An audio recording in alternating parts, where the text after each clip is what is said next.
Hi guys, welcome to another video. हमने last video में basically derivative chapter देखा था। इसका हमने फ्यूचर कॉन्ट्रैक्ट तक किया था, इसमें हम आगे करते हैं। नेक्स्ट क्या है हमारा, प्राइसिंग और वैल्यूएशन ऑफ द फॉरवर्ड और future contract. Difference between the prevailing spot price of an asset and the future price is known as basis. Basically जो आपका डिफरेंस होता है स्पॉट प्राइस के बीच में या जो फ्यूचर प्राइस है एसेट का, तो उसको एक बेसिस बोलते हैं। स्पॉट प्राइस क्या हो सकता है, जो हमारा आज का करंट प्राइस है, और फ्यूचर प्राइस है जिसको हम बेचने वाले हैं। तो इसको एक एग्जांपल से समझ सकते हैं। लाइक आपका ऑन द स्पॉट क्या प्राइस है, spot price, on the spot price. Just a minute.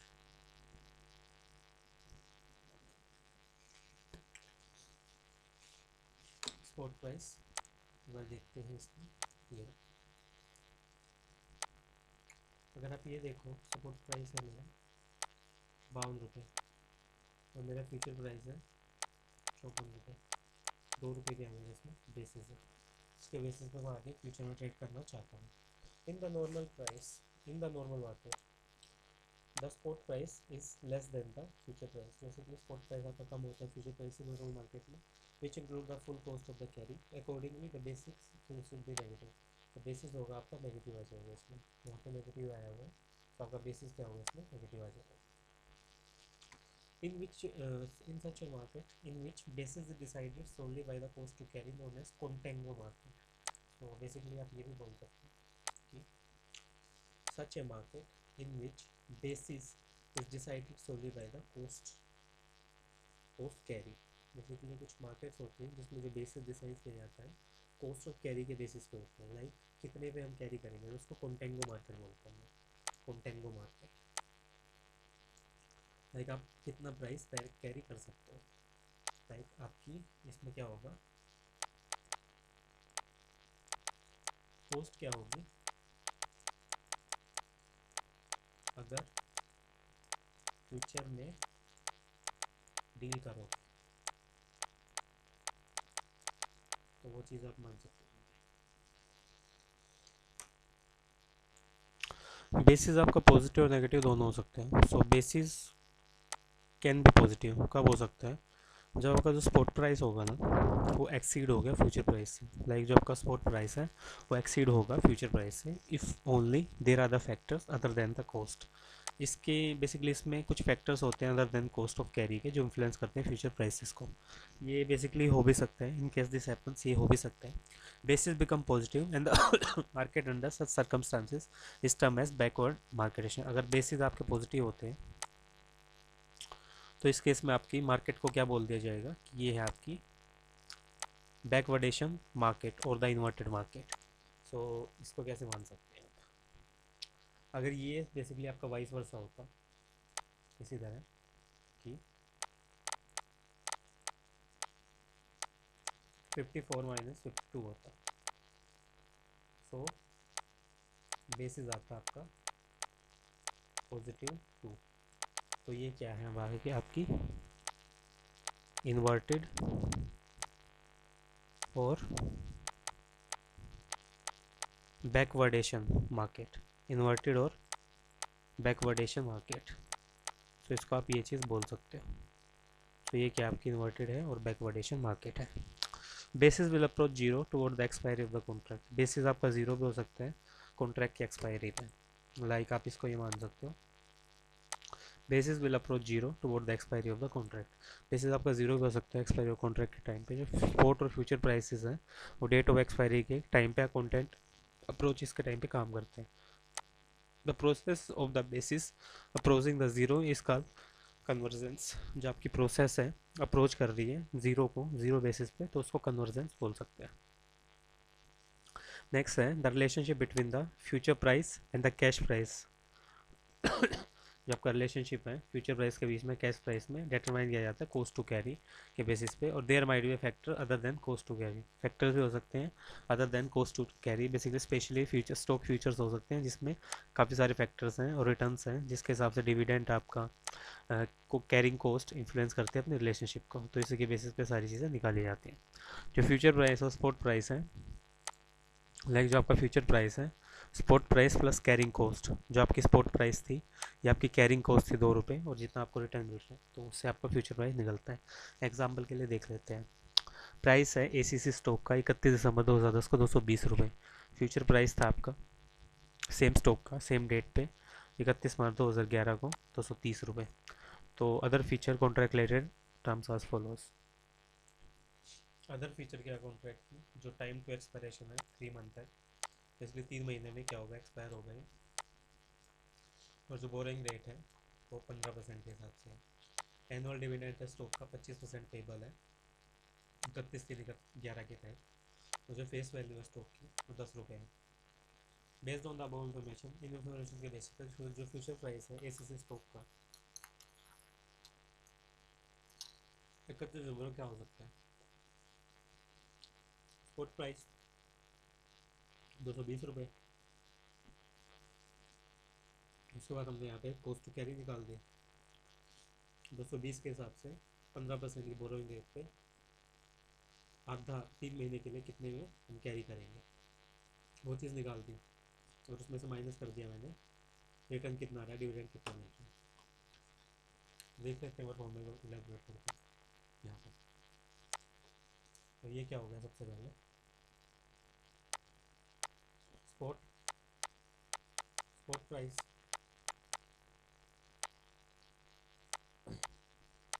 Cost to carry 220 पर 15% के हिसाब से 3 महीने का इंटरेस्ट।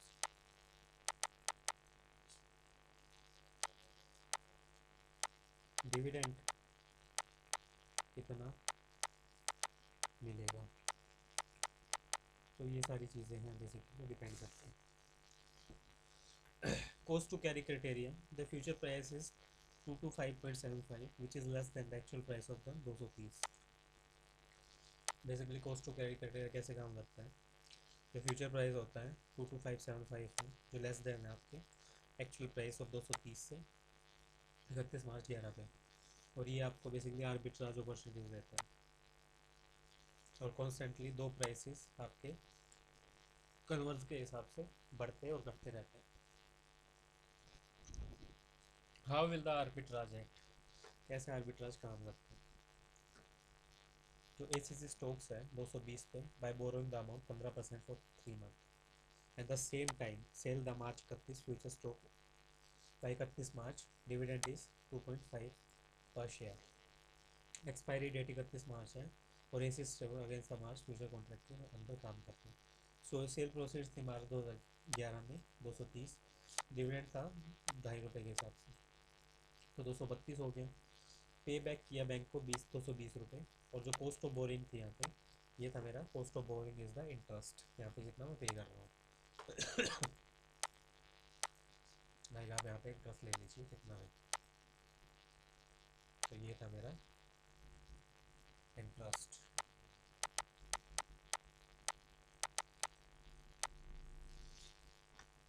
और बैलेंस है A2 की, तो 232 में 228 गए, 4 रुपये बेसिकली आपका बैलेंस बच गया यहाँ पे।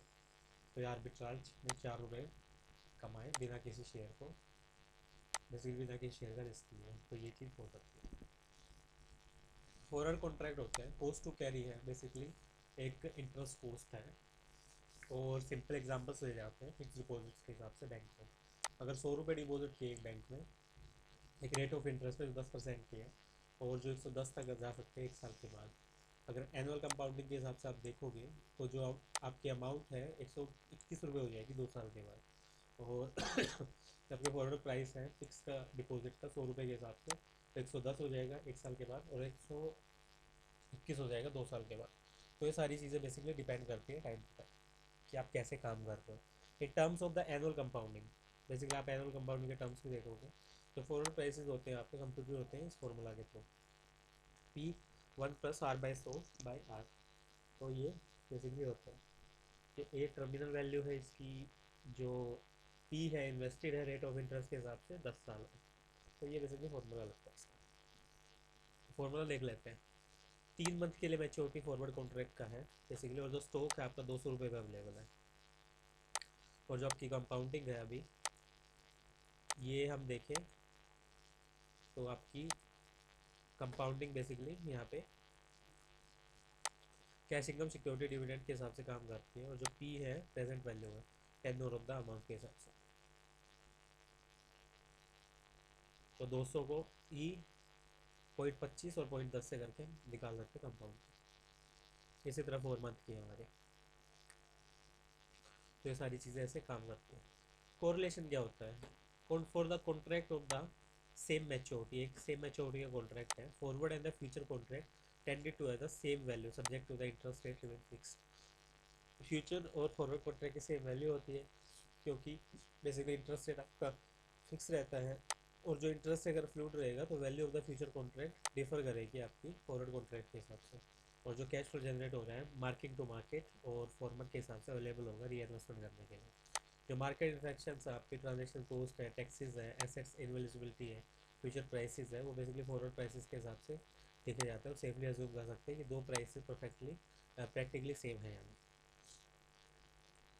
Type of the future contract क्या है? सिंगल स्टॉक फ्यूचर क्या है? A single stock future contract is an agreement to buy or sell the shares or the stock as such the Microsoft, Intel, ITC and Tata Steel as the point of future. So आपके single future contract है, वो एक agreement है bye करने के लिए, cell करने के लिए स्टॉक्स को या शेयर्स को, जैसे माइक्रोसॉफ्ट, आईटीसी, टाटा स्टील्स के हमने बाय किए एक पॉइंट ऑफ द टाइम पे फ्यूचर में। Buyer has the obligation to purchase the shares and the seller has the obligation to sell. Basically buyer की ऑब्लिगेशन है, उसको परचेज करने पड़ेंगे, सेलर की ऑब्लिगेशन को सेल करने पड़ेंगे स्पेसिफिक प्राइस पे स्पेसिफिक डेट पे। जो स्टॉक फ्यूचर्स है उसके अंदर एक कॉन्ट्रैक्ट होता है बाय और सेल करने के लिए स्पेसिफाइड स्टॉक्स को एक फ्यूचर डेट पे एक एग्रीड प्राइस पे। सिंगल फ्यूचर कॉन्ट्रैक्ट है, कंप्लीट किए जाएंगे जब शेयर्स की एक्चुअल डिलीवरी हो जाएगी।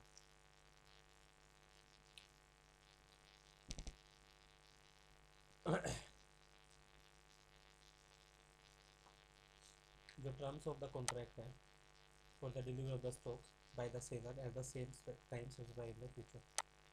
टर्म्स ऑफ द कॉन्ट्रैक्ट आपके सेम टाइम पे स्पेसिफाइड होंगे फ्यूचर में। जो मोस्ट कॉन्ट्रैक्ट है नोट हेल्ड टू एक्सपायरेशन, ज़्यादा कॉन्ट्रैक्ट बेसिस एक्सपायरेशन पर नहीं जाएंगे आपके। कॉन्ट्रैक्ट्स होंगे, स्टैंडर्डाइजेशन होंगे, बेसिकली हाई लिक्विड होंगे, और ओपन बाइंग ऑप्शन के हिसाब से काम करेंगे। इन्वेस्टर बेसिकली ऑफ सेटिंग करेंगे शॉर्ट पोजीशंस को, और जो इन्वेस्टर सोल्ड करता है कॉन्ट्रैक्ट को या विश करता है अपने उसकी वो क्लोज करना चाहता है उसको, वो कर सकता है ऑफ सेटिंग कॉन्ट्रैक्ट के थ्रू। इंडेक्स फ्यूचर क्या होता है? So a contract for the stock index which is based on the level of the particular stock index such as S&P। Mill contract का जो इंडेक्स फ्यूचर है आपका depend करता है पर्टिकुलर स्टॉक के स्टॉक इंडेक्स में, जैसे एस ग्लोबल या निफ्टी वगैरह BSE सेंसेक्स ने दे रखा है। जो एग्रीमेंट होता है इसको फुल करने का कॉन्ट्रैक्ट को, वो बोट होता है, सोल्ड होता है एक डेजिग्नेशन लेवल पे, डेजिग्नेशन टाइम पे फ्यूचर में। जो स्टॉक इंडेक्स फ्यूचर है वो यूज़ किया जाता है स्पेकुलेट करने के लिए इक्विटी मार्केट की जनरल परफॉर्मेंस को, और हेज करने के लिए स्टॉक पोर्टफोलियोज को, जिसकी वजह से डिक्लाइन हो रहा है वैल्यू में।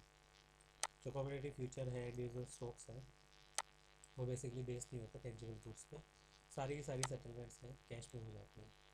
अगर सेटलमेंट आपकी कैश में हो रही है तो इन्वेस्टर अपनी लिक्विडिटी क्राइटेरिया को मीट करता है और इनकम रिक्वायरमेंट्स को देखता है, ये शो करने के लिए कि जो मनी है अपने पोटेंशियल लॉसेस को कवर कर रही है हमें।